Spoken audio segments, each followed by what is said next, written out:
മനമേ നീയുമുണർന്നീ പരനെ പാടി സ്തുതിക്കാം. മനമേ നിന്നെ പരമോ. നടക്കടാ.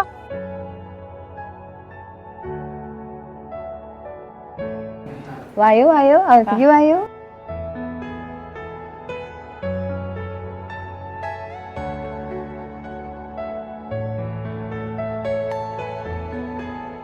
മക്കളെ അവിടെ പോയി കളിച്ചോട്ടാ. എന്തൊക്കെയുണ്ട് വിശേഷം? നമ്മുടെ ഐപ്പേട്ടന്റെ മോനില്ലേ മൂപ്പര് ആച്ചപ്പട്ടത്തിന് പോവാത്രേ.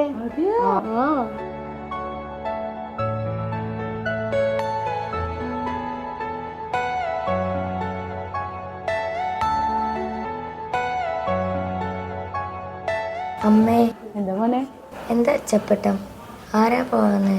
അതെ, നമ്മുടെ അടുത്ത വീട്ടിലെ ഐപ്പേട്ടന്റെ മോനില്ലേ പള്ളിയിലെ അച്ഛനാവാൻ പോവാ. അച്ഛനാകാൻ പോകുന്ന ചേട്ടനെ കാണാൻ മോഹം തോന്നി. ഞാൻ പുറത്തേക്ക് നോക്കി. അച്ഛനാകാൻ പോകുന്ന ചേട്ടൻ്റെ വീട്. ചേട്ടൻ ഇറങ്ങി വരുന്നത് ഒന്ന് കാണാൻ കൊതിച്ചു. തിരിച്ചു പോകുമ്പോഴും അവിടേക്ക് നോക്കി. കണ്ടില്ല.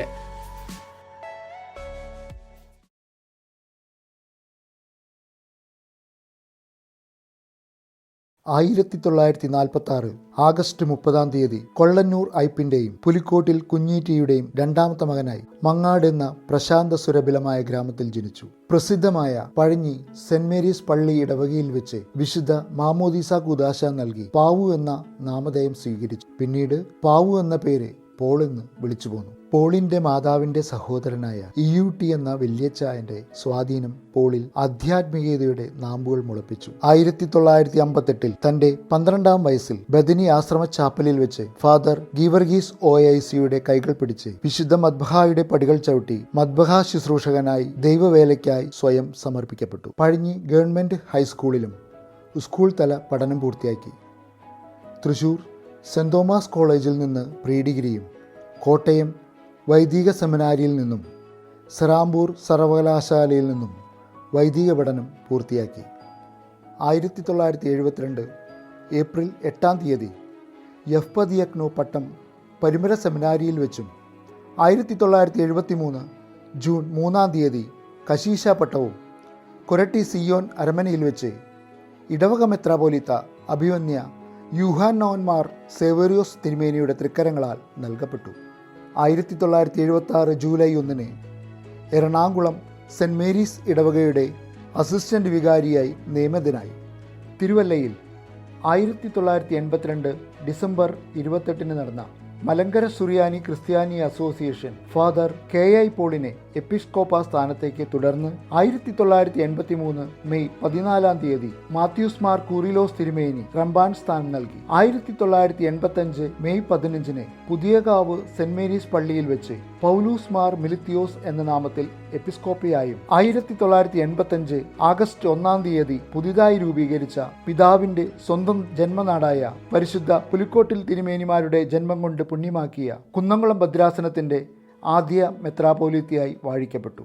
2006 ഒക്ടോബർ 12 പരിമല സെമിനാരിയിൽ നടന്ന മലങ്കര അസോസിയേഷൻ പരിശുദ്ധ പിതാവിനെ നിയുക്ത കാതോലിക്കയായി തിരഞ്ഞെടുത്തു. 2010 ഒക്ടോബർ 31 പരിശുദ്ധ ബസേലിയോസ് മർത്തോമ ദിദിമോസ് പ്രഥമൻ കാതോലിക്ക ബാവ മലങ്കര മെത്രാപോലിത്ത സ്ഥാനമൊഴിഞ്ഞതിനെ തുടർന്ന് പരിശുദ്ധ പിതാവ് മലങ്കര മെത്രാപോലിത്തയായി ചുമതലയേറ്റു. തുടർന്ന് 2010 നവംബർ 1 പരിമല സെമിനാരിയിൽ വെച്ച് പരിശുദ്ധ ബസേലിയോസ് മർത്തോമ പൗലൂസ് രണ്ടാമൻ എന്ന പേരിൽ പൗരസ്ത്യ കാതോലിക്കയായി പരിശുദ്ധ പിതാവ് സ്ഥാനമേറ്റു. പരിശുദ്ധ ബസേലിയോസ് മർത്തോമ ദിദിമോസ് പ്രഥമൻ ബാവ സ്ഥാനാരോഹണ ശുശ്രൂഷയിൽ മുഖ്യ കാർമ്മികനായിരുന്നു. കുന്നംകുളം എന്റെ ആത്മീയതയെ പരിപോഷിച്ച ജന്മനാടാണ്. മലങ്കര സഭയ്ക്ക് പുതിയ ദിശാബോധം നൽകി നയിച്ച പരിശുദ്ധ പുലിക്കോട്ടിൽ തിരുമേനിമാരുടെ ജീവിതവും ദർശനവും എന്റെ ആത്മീയ ജീവിതത്തിലും ദർശന രൂപീകരണത്തിലും ചെലുത്തിയ സ്വാധീനം വളരെ വലുതാണ്. വേദനിക്കുന്ന മനുഷ്യന് ആശ്വാസമേകുവാൻ അദ്ദേഹം നടപ്പിലാക്കിയ പദ്ധതികളെന്നും പ്രചോദനം നൽകുന്നവയാണ്. അദ്ദേഹം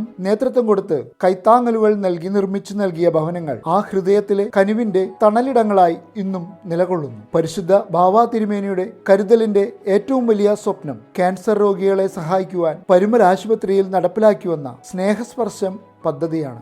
2017 കോടതി വിധിക്ക് ശേഷം ഒരു നിലപാട് സ്വീകരിച്ച് ആ നിലപാടിൽ ഉറച്ചുനിന്ന് നിശ്ചയദാർഢ്യത്തോടുകൂടി പ്രവർത്തിച്ച പിതാവാണ് പരിശുദ്ധ പൗലോസ് ദിദിയൻ കാതോലിക്ക ബാവ. പ്രാർത്ഥനാ ജീവിതമായിരുന്നു പരിശുദ്ധ പിതാവിൻ്റെ എടുത്തു പറയേണ്ട മറ്റൊരു സവിശേഷത. രഹസ്യ പ്രാർത്ഥനയും ചിട്ടയായ യാമപ്രാർത്ഥനകളും നോമ്പുപവാസങ്ങളും കൗദാചിക ജീവിതവും മൗന പ്രാർത്ഥനയും ആഴത്തിൽ സമന്വയിപ്പിച്ച പ്രാർത്ഥന ജീവിതമായിരുന്നു പരിശുദ്ധ പിതാവിൻ്റേത്. കണ്ണുനീരോടെ യാമങ്ങളിൽ അദ്ദേഹം ദീർഘസമയം നടത്തിയ അഭയയാചനകളായിരുന്നു എന്നും സഭയുടെ തണലായിരുന്നത്. സഭാമക്കളോടായി പരിശുദ്ധ പിതാവിൻ്റെ അവസാന വാക്കുകൾ ഇങ്ങനെയായിരുന്നു: ദൈവത്തിനുമുമ്പാകെ നീതിമാൻ ആരുമില്ലല്ലോ. ബലഹീനനും പാപിയുമായ നാം തൻ്റെ കരുണയിൽ മാത്രം അഭയപ്പെടുന്നു. നമ്മുടെ യാത്രയിൽ ദൈവീകമായ ആശ്വാസം ലഭിക്കാനായി നിങ്ങളുടെ പ്രാർത്ഥന നാം ആവശ്യപ്പെടുന്നു. നിങ്ങളുടെ പ്രാർത്ഥനകളിൽ നമ്മെയും ഓർപ്പിൻ. നിങ്ങൾക്കെല്ലാവർക്കും സമാധാനം ഉണ്ടായിരിക്കട്ടെ. ഞാൻ മരണത്തെ ഭയക്കുന്നില്ല. ഞാൻ മരിച്ചാലും എൻ്റെ സഭയ്ക്ക് ഒരു പോറൽ പോലും ഉണ്ടാകരുത് എന്നായിരുന്നു പിതാവിൻ്റെ ചിന്ത. 2021 ജൂലൈ 12 തിങ്കളാഴ്ച പുലർച്ചെ 2:35 രാത്രി പ്രാർത്ഥനയുടെ അവസാനം അത്യുന്നതങ്ങളിൽ സ്വർഗീയമാലാഖമാർ സ്തുതിക്കുന്നത് പോലെ എന്ന് തുടങ്ങുന്ന മാലാഖമാരുടെ സ്തുതിപ്പ് ആലപിച്ചുകൊണ്ടിരിക്കുമ്പോഴാണ് പരിശുദ്ധ പിതാവ് തൻ്റെ പ്രിയം വെച്ച സ്വർഗീയനാഥനോടും തൻ്റെ പൂർവികരോടും ചേർന്നത്. പ്രാർത്ഥനയുടെ അന്തരീക്ഷത്തിൽ സ്വജീവനെ ദൈവകരങ്ങളിലേക്ക് ഏൽപ്പിക്കാൻ വലിയ മഹാഭാഗ്യമുണ്ടായി. ഭാരം താങ്ങുന്നവർക്ക് ആശ്വാസമാവുകയും എന്നും എല്ലാവരെയും ഹൃദയത്തോട് ചേർത്ത് നിർത്തുകയും സമർപ്പണത്തോടെ ആത്മീയ ദൗത്യം നിർവഹിച്ച പുരോഹിത ശ്രേഷ്ഠനെയാണ് സഭയ്ക്കും സമൂഹത്തിനും നഷ്ടമായിരിക്കുന്നത്. ഭൗതിക സാന്നിധ്യം അസ്തമിച്ചുവെങ്കിലും ആത്മീയ ജ്യോതിസായി എന്നും നമ്മെ വഴികാട്ടും. ഹൃദയത്തിൽ വിശുദ്ധിയും പ്രവർത്തനത്തിൽ നിർമ്മലതയും ജീവിതത്തിൽ എളിമയും ഒത്തിണങ്ങിയപ്പോൾ അത് മുഖത്ത് 1000 സൂര്യനെ വെല്ലുന്ന പ്രകാശത്തിന്റെ സ്രോതസ്സായി വിളങ്ങി നിൽക്കുന്ന പരിശുദ്ധ ബസേലിയോസ് മർത്തോമ പൗലോസ് ദിദിയൻ കാതോലിക്ക ബാവയ്ക്ക് മുമ്പിൽ കണ്ണീർ പ്രണാമം അർപ്പിക്കുന്നു.